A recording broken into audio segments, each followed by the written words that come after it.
Kung may lumang monitor computer ka, huwag mong itapon kasi pwede mo pang gawing TV yan. Sa video na ito, ipapakita ko sa inyo kung paano gagawing TV ang inyong computer monitor. Ito po yung mga kailangan para may convert natin yung monitor natin into TV, yung TV Flux box, yung ating power adapter, yan, yung ating audio input, auxiliary cable, at yung ating antenna. So ito yung mga kailangan pong components para maging TV yung ating computer monitor. So tara guys, i-install na natin ito para makita natin yung result. At isa pa, meron tayong in-order sa online shop na isang A-video converter para maikabit sa ating TV Plus. Nagkakahalaga lang nga lang ito guys ng 190 pesos. So instead na itapon mo yung old monitor mo sa bahay, pakinabangan mo. Ito na nga yung binili nating mini VGA converter. Ang function po nito is kino-convert niya yung old monitor into a TV.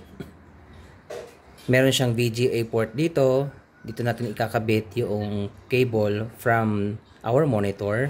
Then yung audio input. May 2 option tayo dito. 1080p or 720p video quality. Andito rin yung USB power port niya. Then yung kanyang auxiliary port, which is yung video and audio input. Yan, left and right.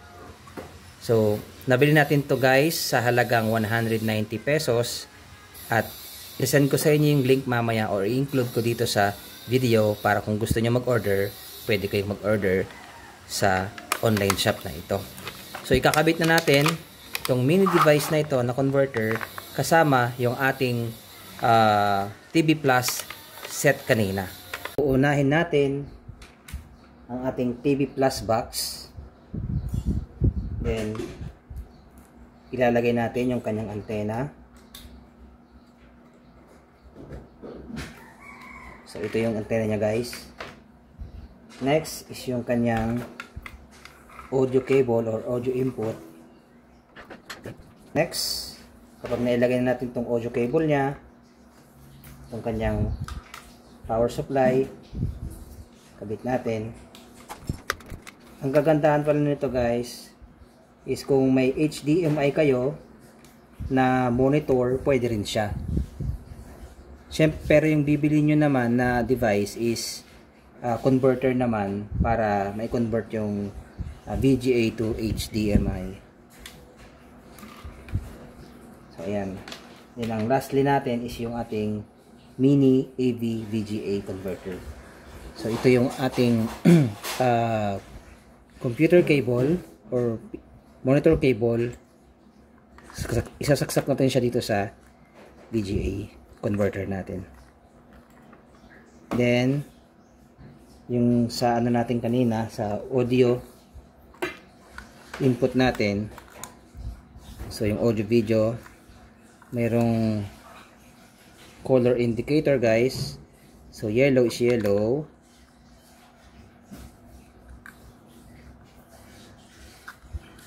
then red,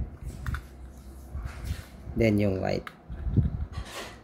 So simple lang guys yung setup ng ating pag-convert sa monitor into a TV. Then yung input naman dito ng sound is ilalagay na lang natin mamaya. Then lastly is yung ating cable para sa power. So dito siya. Ayan. Kung yung quality guys ng monitor ninyo is kayang mag-adapt o mag-accept ng 1080p dito, kung mapapansin niyo ayan, i-switch niyo siya sa 1080p.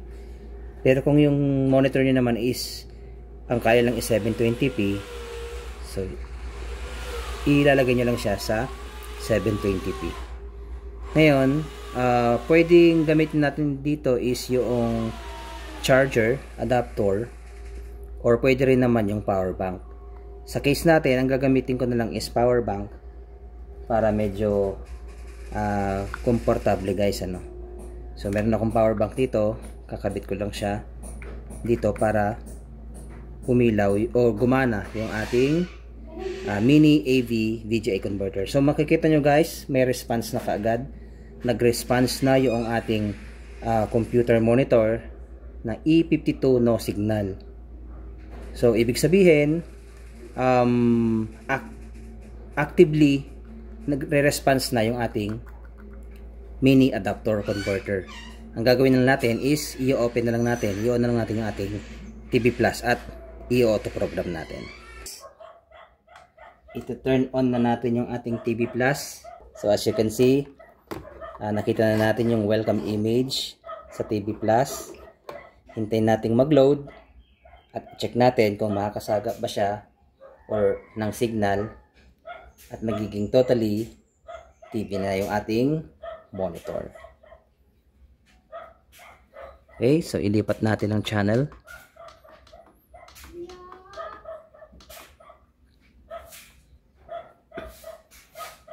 Ayan guys.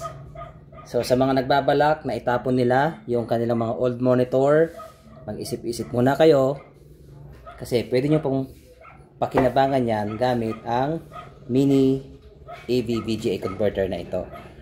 Ilalagay ko po sa yellow basket yung link para maka-order kayo at makapanood na kayo ng programa sa TV na gustong-gusto nyo.